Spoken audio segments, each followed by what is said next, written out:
अस्सलाम वालेकुम viewers, doctor Huma Chishti आपके साथ एक न्यू टॉपिक लिए। और ये टॉपिक बहुत ही ज़्यादा इम्पोर्टेंट है और आजकल सोशल मीडिया पे इसके बारे में बहुत ज़्यादा बात हो रही है।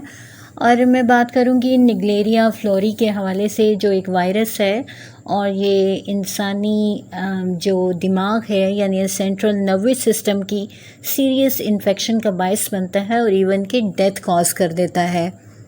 It is very fatal virus.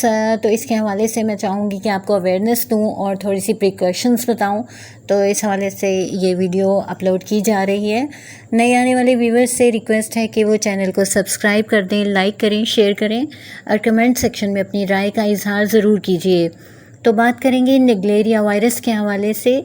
और ये एक फ्री लिविंग अमीबा है।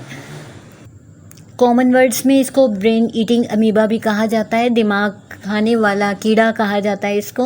और ये दिमाग में एंटर होकर तो अफज़ाइश करता है और इसकी वजह से इंसान को बहुत ज़्यादा पेन का सामना करना पड़ता है और वही पेन जो है वो डेथ कॉज कर देती है। बात करेंगे हम इसकी सिम्टम्स के हवाले से और इसके बारे में मुकम्मल मालूमात आपको देने की कोशिश करूँगी।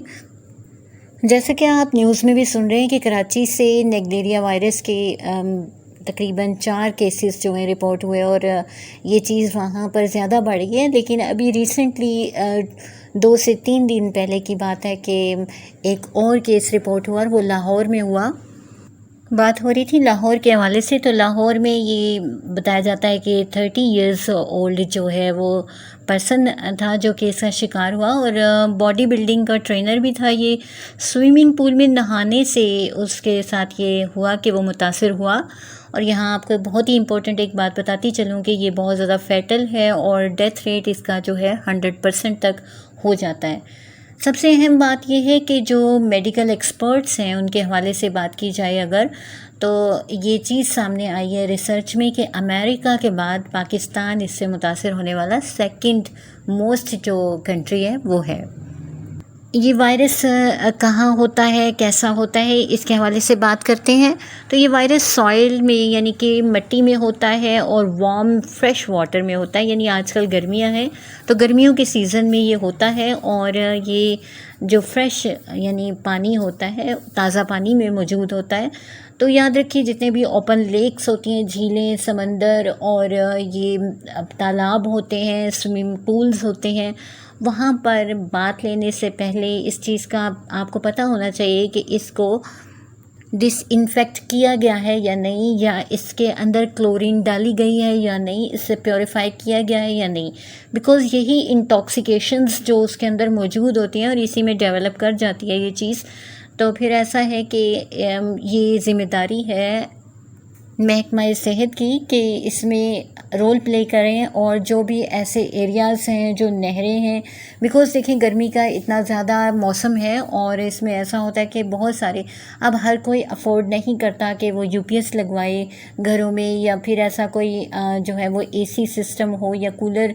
बहुत सारे लोग ये चीज़ें अफोर्ड ही नहीं करते हैं। तो ये जो गरीबों का तबका है, स्पेशली जो है पुअर पर्सनस, उनके हवाले से बात करूँगी कि क्या होता है कि वो जब फिर बहुत ज़्यादा गर्मी बढ़ जाती है तो नहरों की साइड पे निकल जाते हैं और रिवर एरियाज़ में चले जाते हैं और वहाँ पर फिर बात लेना चाहते हैं ताकि गर्मी की शिद्दत को कम किया जा सके। तो इसी दौरान में ये केसेस जो हैं वो सामने आने का ख़तरा हो सकता है और इसको अवॉइड किया जाना बहुत ज़रूरी है। तो उसके लिए ज़रूरी ये है कि इसे डिसइंफेक्ट किया जाए और यहाँ तक कि घरों में जो पानी इस्तेमाल हो रहा है, जो हमारी टैंकीज़ में होता है, वहाँ पर भी जो है क्लोरीन का यूज़ किया जाए और उसको प्योरीफाई किया जाए। तो इससे बहुत हद तक बचा जा सकता है। फैटल ये इसलिए कि ये डिवास्टेटिंग किस्म की इन्फेक्शन पैदा करता है ब्रेन में, यानी तबाहकुन किस्म की करता है और इसके लिए बचना फिर मुश्किल हो जाता है। और इस इन्फेक्शन को, जिसको हम प्राइमरी अमेबिक मेनिंजियोसेफलाइटिस कहते हैं, PAM के नाम से जानते हैं, यानी कि बिल्कुल इसकी सिम्टम्स एक गर्दन तोड़ बुखार की तरह से होती हैं। मेनिंजाइटिस लाइक इसकी सिम्टम्स आपको नज़र आती हैं। जब ये दिमाग में एंटर हो जाता है तो ऑल्फैक्टरी नर्व जो होती है उसको डिस्टर्ब कर देता है, जिसका ताल्लुक स्मेल के साथ होता है, यानी सूंघने की हिस्स के साथ होता है। और ये सिग्नल्स जो हैं वो नोज़ और ब्रेन तक लेके जाती है। तो ये थ्रू किस रूट हमारे दाखिल होता है बॉडी में, ये चीज़ आपको पता होनी चाहिए। होता क्या है, ये हमारी नोज़ के ज़रिए से ब्रेन तक पहुंचता है और दिमाग के अंदर एंटर होने के बाद ये कीड़ा दिमाग को खाना शुरू कर देता है। स्टार्ट में इसकी जो सिम्टम्स होती हैं वो बड़ी माइल्ड सी होती हैं, यानी हल्की फुल्की सी होती हैं, मगर फिर ये तेज़ी से बढ़ती हैं और इसकी इन्फेक्शन जो है तकरीबन, यानी ये इन्फेक्ट होने के 5 डेज़ आफ्टर क्या होता है कि इसकी अलामत सामने आने लगती हैं। और फिर पेशेंट को जो सबसे ज़्यादा चीज़ आप देखते हैं वो हेडेक होता है, यानी सर दर्द होती है, और बाज़ औक़ात सर दर्द की ही शिद्दत से जो है पेशेंट जहाँ बहक हो जाता है। और साथ ही साथ जो है, चूँकि इन्फेक्शन बॉडी में जब होती है, सर दर्द के साथ साथ गर्दन जो है उसमें स्टिफनेस आ जाती है, फ़ीवर हो जाता है, बुखार जिसे कहते हैं, और नौज़िया और वॉमिटिंग की कंडीशन भी सामने आती है। बाद में डेवलप करने वाली जो सिम्टम्स हैं, यानी ये तमाम के साथ जैसे कि स्टिफ नेक हो जाना और कन्फ्यूजन का शिकार हो जाना, पेशेंट जो है वो डिफ्रेंशिएट करने में उसे प्रॉब्लम होने लगता है, उसे सीजर्स होने लगते हैं, यानी झटके लगने शुरू हो जाते हैं। समटाइम वो कोमा में भी जा सकता है, और ऐसा भी हो जाता है लॉस ऑफ बैलेंस होने लगता है, वो अपना तवाज़ुन बरकरार नहीं रख पाता बिकॉज उसका ब्रेन इफ़ेक्ट हुआ होता है। तो जब ब्रेन का कोई सेंटर इफ़ेक्ट होता है तो कहीं ना कहीं प्रॉब्लम ज़रूर आती है। इस तरह से यह है कि लैक ऑफ अटेंशन हो जाती है, यानी वो पूरी तरह से अपनी तवज्जो किसी चीज़ पे मरकूज़ करना उसके लिए मुमकिन नहीं होता, और हेल्यूसिनेशंस की भी कंडीशन पैदा होती हैं। यहाँ ये बात आपको क्लैरिफाई करती चाहूँ कि होम्योपैथिक में यकीनन ये बात की जाएगी कि इसका कोई इलाज है या नहीं। तो डेफिनेटली इसका इलाज जो है वो जिसे श्योरिटी कहा जाता है उस तरह का इलाज नहीं, बल्कि सिम्टोमेटिकली इसको ट्रीट किया जाएगा तो ये डेफिनेटली जो है वो ट्रीट होगा। बिकॉज देखिए सिम्टम्स आपके बिल्कुल सामने है, स्टिफ नेक को देखिए, सीजर्स को देखिए, हेलुसिनेशंस हैं, तो हमारी मेडिसिन्स बहुत अच्छा काम करती हैं और बहुत सारी मेडिसिन जो हैं इस पर काम करती हैं। याद रखिए कि ये निगलेरिया वायरस का जो प्रॉब्लम है ये स्विमिंग के दौरान या डाइविंग के दौरान या 97% ये फैटल है, और इवन आफ्टर ट्रीटमेंट, यानी ट्रीटमेंट के साथ साथ भी ये 97% जो है फैटल है।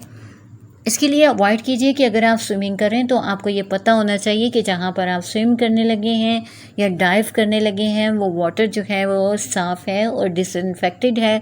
और साथ ही साथ ये कि नोज़ क्लिप्स को यूज़ कीजिए प्रिवेंशन के तौर पे, तो ये बेहतर रहेगा।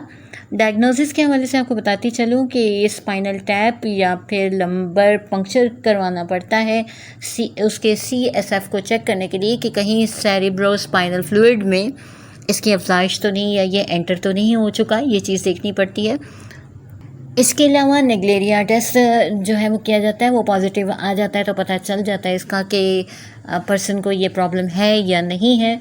तो आपके लिए बहुत ही दुआगो हूँ, और अपना बहुत सा ख्याल रखिए, अवॉइड कीजिए इन तमाम चीज़ों को जिसका आपको बताया, तो इंशाल्लाह बेहतरी के चांसेस रहेंगे और आप इससे बचे रहेंगे।